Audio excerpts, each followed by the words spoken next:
ആഹാ നാത്തൂന. എന്താണ്, എന്തു പറ്റി, എന്തിനാണ് കരയണ? അമ്മേ, നാത്തൂന്ന് വന്നേക്കണ. വാ അകത്തോട്ട് വാ. എന്താണ്, എന്ത് പറ്റിയതാണ് മോളെ, എന്താണ്? അമ്മേ, ഇനി ഞാൻ അങ്ങോട്ട് പോവൂല, ഞാൻ പോവൂല, ഇനി അങ്ങോട്ട് വിളിച്ചാലും പോവൂല ഞാൻ.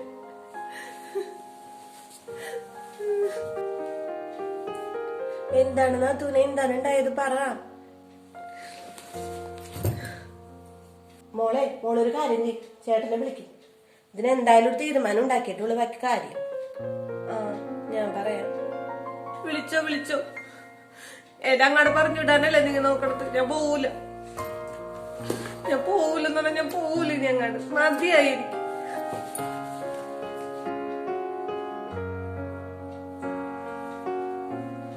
നീ എന്തായാലും പോയി വിളിക്കും.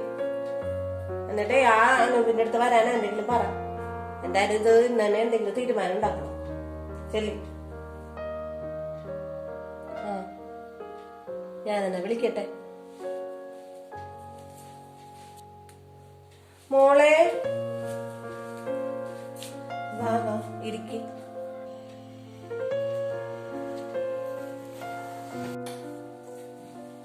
ആ വന്ന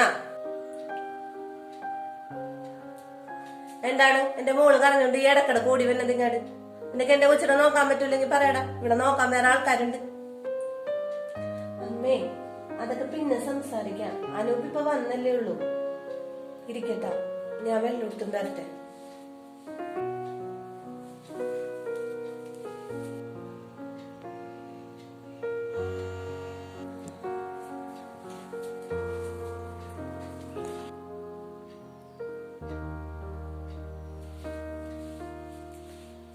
ഇന്നൂപേ വെള്ളം.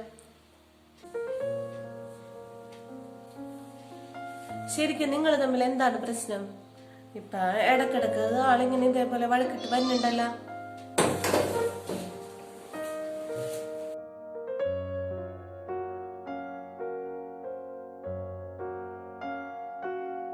എന്തൊരു ചെലവാണിത്. 1,500 രൂപക്ക് പോപ്കോൺ, ഐസ്ക്രീം.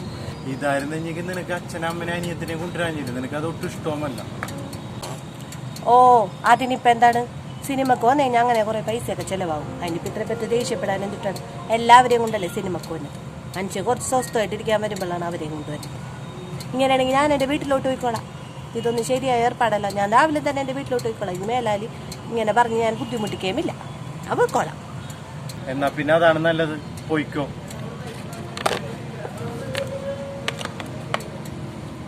ഇപ്പോഴും അതും പറഞ്ഞ് തല്ലുപിടിച്ച് തന്നെയാണ് ഇങ്ങോട്ട് വന്നേക്കണത്.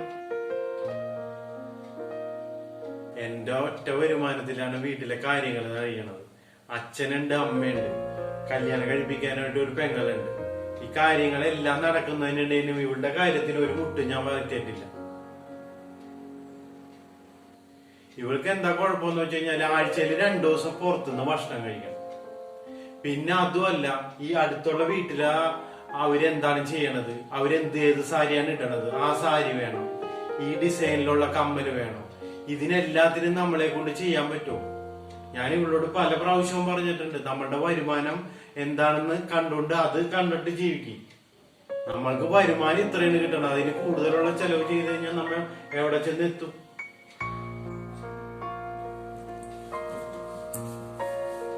ഇവള് വരികയാണെങ്കിൽ കൊണ്ടുപോവാൻ ഞാൻ തയ്യാറാണ്. പക്ഷെ ഇനിയും ഇതുപോലെ ആവർത്തിക്കരുത്. ഓ ഇതൊക്കെ ഇപ്പൊ ഇത്ര വലിയ കാര്യമായിട്ടാ? ഭാര്യയ്ക്ക് വേണ്ടി ഭർത്താക്കന്മാര് പൈസ ചെലവാക്കണത് ലോകത്തിൽ ആദ്യമായിട്ട് നിങ്ങളൊന്നുമല്ല, എല്ലാവരും അങ്ങനെ തന്നെയാണ്. അതിനിപ്പോ ഇത്ര വലിയ കാര്യമായിട്ട് പറയാൻ എന്തിട്ടാണ്? നിനക്ക് അവളെ നോക്കാൻ പറ്റൂലെങ്കിൽ നോക്കണ്ടടാ. അവളെ നോക്കാൻ വേറെ ആൾക്കാരില്ലെന്ന് വിചാരിച്ചാ? അവൾക്കേ അവളുടെ അമ്മയുണ്ട്. പിന്നെ അവളുടെ ആങ്ങളെ ഇവല്ലോടത്തും കണ്ട് കഷ്ടപ്പെട്ട് പൈസ ഉണ്ടാക്കണ്ട്. അവളെ നോക്കാനേ ഇവിടെ ഒരാളുടെ ആവശ്യമില്ല. അമ്മ എന്തറിഞ്ഞിട്ടാണ് ഈ പറയണ? അതൊന്നും പറ്റുമൊന്നുമില്ല അമ്മേ. കെട്ടിച്ചിട്ട് കഴിഞ്ഞാൽ പെണ്ണുങ്ങൾ നിൽക്കേണ്ടത് ഭർത്താക്കന്മാരുടെ വീട്ടിലാണ്, അല്ലാണ്ട് ഇവിടെ അല്ല. അതെന്താണ് നാത്തൂര് അങ്ങനെ പറഞ്ഞത്? എന്നെ കല്യാണം കഴിപ്പിച്ച് വിട്ടെങ്കിലും ഇതിപ്പോഴും എന്റെ വീട് തന്നെയാണ്. പെങ്ങള് കഴിഞ്ഞിട്ടുള്ള ഭാര്യയൊക്കെ ഞാനിവിടെ വന്നെന്നാല് എന്റെ ഏട്ടന് ഒരു കുഴപ്പമില്ല. എന്റെ ഏട്ടൻ എന്നെ പൊന്നു പോലെ നോക്കിക്കോളും. നാത്തു മനസ്സിലാക്കേണ്ട ചില കാര്യങ്ങളുണ്ട്. നാത്തുനോട് ഇത് പറയാൻ ഞാനാളല്ല, എങ്കിലും എനിക്ക് അറിയാവുന്ന കാര്യങ്ങൾ ഞാൻ നാത്തുന് പറഞ്ഞു തന്നെ. നമ്മുടെ ഭർത്താക്കന്മാരെ നമ്മൾ സ്നേഹിക്കും, നമുക്ക് ആവശ്യമുള്ള സാധനങ്ങളെല്ലാം വാങ്ങിച്ചു തരും. ചിലപ്പോൾ അനാവശ്യത്തിനും ചില കാര്യങ്ങളൊക്കെ നമ്മൾ പറയുമ്പോഴും നമ്മുടെ വാശിക്കൊക്കെ അവരെന്തെങ്കിലുമൊക്കെ വാങ്ങിച്ചു തരും. പക്ഷേ അത് നമ്മൾ മുതലാക്കാൻ പാടില്ല. ഒരുപാട് ഉത്തരവാദിത്തങ്ങളുള്ള ഒരാളല്ലേ നിന്റെ ഭർത്താവ്. അപ്പൊ നീ അതനുസരിച്ച് ജീവിക്കണ്ടേ? നമുക്ക് ഇന്നോ നാളെ ഒരു അസുഖം വന്നു കഴിഞ്ഞിട്ടുണ്ടെങ്കിൽ നമ്മൾ പൈസക്ക് വേണ്ടി ആലയ്ക്കും. ഇപ്പൊ സോഷ്യൽ മീഡിയ ഒക്കെ തുറന്നു നോക്കുമ്പോ കാണാറില്ലേ, എന്തെങ്കിലും ഒരു അസുഖം വന്നു കഴിഞ്ഞിട്ടുണ്ടെങ്കിൽ നമ്മുടെ കയ്യിൽ അതിനുള്ള പൈസ ഇല്ലാണ്ടാവുമ്പോ നമ്മ മറ്റുള്ളവരോട് ഇറക്കേണ്ടി വരും. ആ ഒരു അവസ്ഥയൊക്കെ ഒന്ന് ചിന്തിച്ചു നോക്കി. അത് മാത്രമല്ല, നമ്മൾ ആവശ്യത്തിന് മാത്രം ഭക്ഷണം കഴിക്കുക, അനാവശ്യത്തിനൊക്കെ ചെലവാക്കി കഴിഞ്ഞാൽ ഭാവിയിൽ ആ ഓരോ രൂപയ്ക്ക് വേണ്ടി നമ്മൾ ദുഃഖിക്കേണ്ടി വരൂലേ? നാത്തൂന് വേണ്ടി കഷ്ടപ്പെടുന്ന ആളാണ് നാത്തൂന്റെ കിട്ടി. നാത്തൂന് ആവശ്യത്തിനുള്ള സാധനങ്ങളൊക്കെ വാങ്ങിച്ച് തന്നെണ്ടെന്നും എനിക്കറിയാം. ഇനിയെങ്കിലും നാത്തൂന് ഇതൊക്കെ മനസ്സിലാക്കണം. നാത്തൂന് ഇവിടെ ആങ്ങളുണ്ടെന്നും പറഞ്ഞിട്ട് ഇങ്ങോട്ട് ഓടി വന്ന് നോക്കാനായിട്ട് എല്ലാവർക്കും ഓരോരുത്തർക്കും മക്കളും കാര്യങ്ങളൊക്കെ ആയില്ലേ? അതൊക്കെ തന്നെയാണ് ചേച്ചി, അതൊക്കെ ഇവിടെ മനസ്സിലാക്കണമെന്ന് മാത്രമേ ഉള്ളൂ എന്റെ ആഗ്രഹം.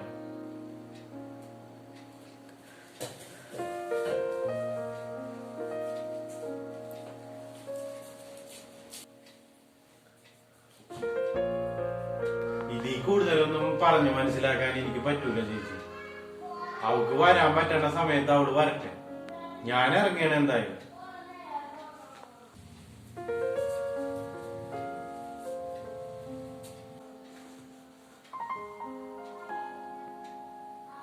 ഏട്ടാ വാ, നമുക്ക് പോകാം. പോകലൊക്കെ പോകാം. മനസ്സ് മാറിയിട്ട് തന്നെയാണ് നീ എന്റെ കൂടെ വരുന്നത്. അല്ലെങ്കിൽ ചേച്ചി പറഞ്ഞു വിട്ട് ഇവിടെ നിൽക്കാനായിട്ട് ഒരു നിവൃത്തിയില്ലാത്തതുകൊണ്ടാണ് നീ എന്റെ കൂടെ വരുന്നത്. അതറിഞ്ഞിട്ടാണ് പോണോളൂ. എന്താണ്? ഏയ് അങ്ങനെയൊന്നുമല്ല. ചേച്ചി പറഞ്ഞപ്പോഴാണ് കുറെ കാര്യങ്ങൾ എനിക്ക് മനസ്സിലായത്. ഞാനും കുറച്ചുകൂടി ശ്രദ്ധിക്കേണ്ടതായിരുന്നു. ഇനി എന്റെ ഭാഗത്തുനിന്ന് അങ്ങനെ ഉണ്ടാവില്ല ഏട്ടാ. വാ പോവാം. എന്നാ നിനക്കനെ കൊള്ളാം. എന്നാ ചേച്ചി അമ്മേ ഞങ്ങൾ ഇറങ്ങട്ടെ. എന്നാ ശരി അമ്മ പോട്ടെ. ചേച്ചി എന്നാ ശരി മോളെ, സന്തോഷായിട്ടിരിക്കട്ടാ. എന്നാ വാ പോവാ.